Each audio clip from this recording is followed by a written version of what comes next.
mercy. King Shadrock.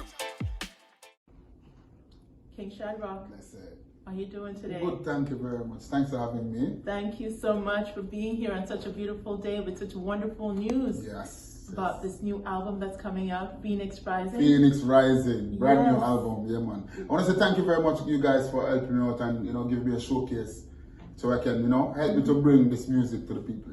Fantastic, fantastic.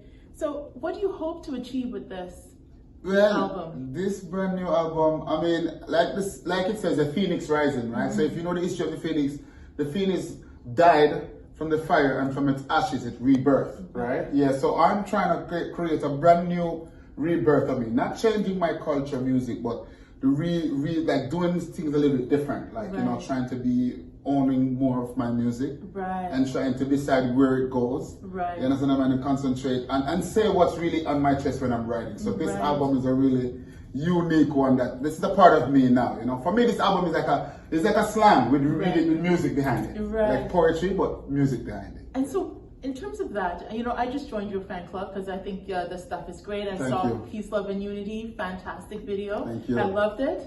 And so, in terms of where you want to take this, are you? We're in a pandemic. Yeah. But what are your hopes and dreams with this album, and where you want to go with it? Yeah. Well, this album is really based for everybody in the world who's going through suffering, right? I would like for you to, when you listen to the album, you can relate to at least one of the songs, right? We have a lot of stuff happening in our community. I would like to be able to be some form of inspiration to some form of people somewhere in the world, because everybody suffer, and it's not just we suffer, everybody suffers. So I wanted to put a little bit of something for everybody out there with this album. So hopefully the pandemic kind of sees up and we get to touch the road. We're working on going into England soon, and parts of Seychelles. We're in negotiation with that. Everything is not concrete because we don't know yet, right? Exactly. But we're looking at something soon. Big up Rem Marley in UK on Love. Yes, I was just about to ask you that because I saw the interview. It was just really great. There was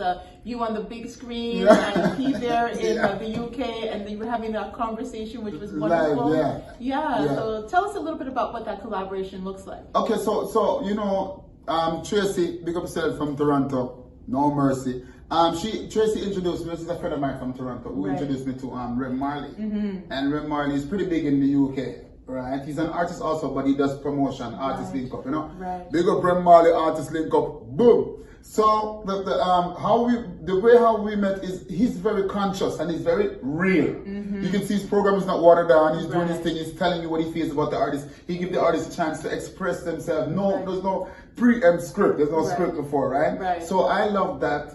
And I don't think I had a big market in UK, a big following, and they say, yo, you need to go UK. So when he gave me the interview, the vibe was so nice. Before we talk about the interview, the vibes was nice.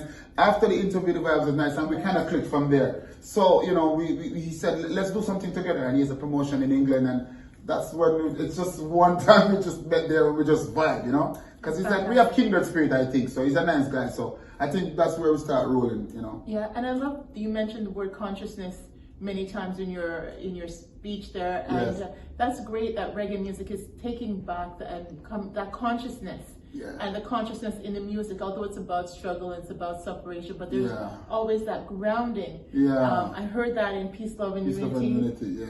So tell us a little bit about the inspiration and the consciousness component, and why you're changing, why you're putting reggae music and consciousness at the forefront. Well, when we look around in the world, a lot of the artists that I look up to, conscious artists, they don't sing about only just the conscious thing. I'm not judging anyone, right? Everyone can do it. But the whole conscious, there's a level of admiration, respect for certain artists. When time you growing up, they stay conscious and they stay clean and they're respectful. Role models that you can look to from advice of people.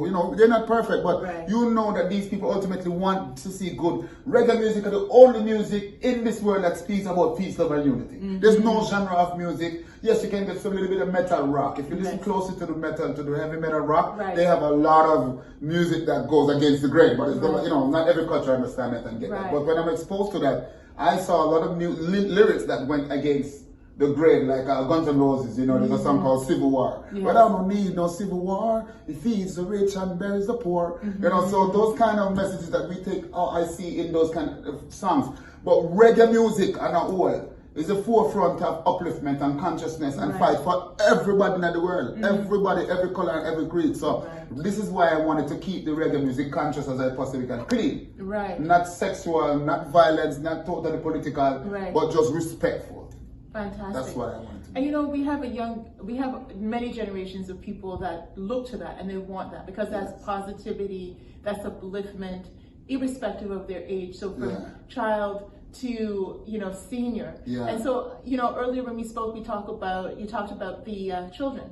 So if you can tell us a little bit more about how you want to inspire, because you talked about inspiration, how you want to inspire those young ones coming up too. Well, okay, so honestly, as a black person growing up from Jamaica, I go through a lot of troubles and tribulations growing up. You know, I'm a person with a darker complexion. Even people that are lighter than me, I got a lot of discrimination against them. And at some point in time, you wanted to look for a Marcus Garvey movement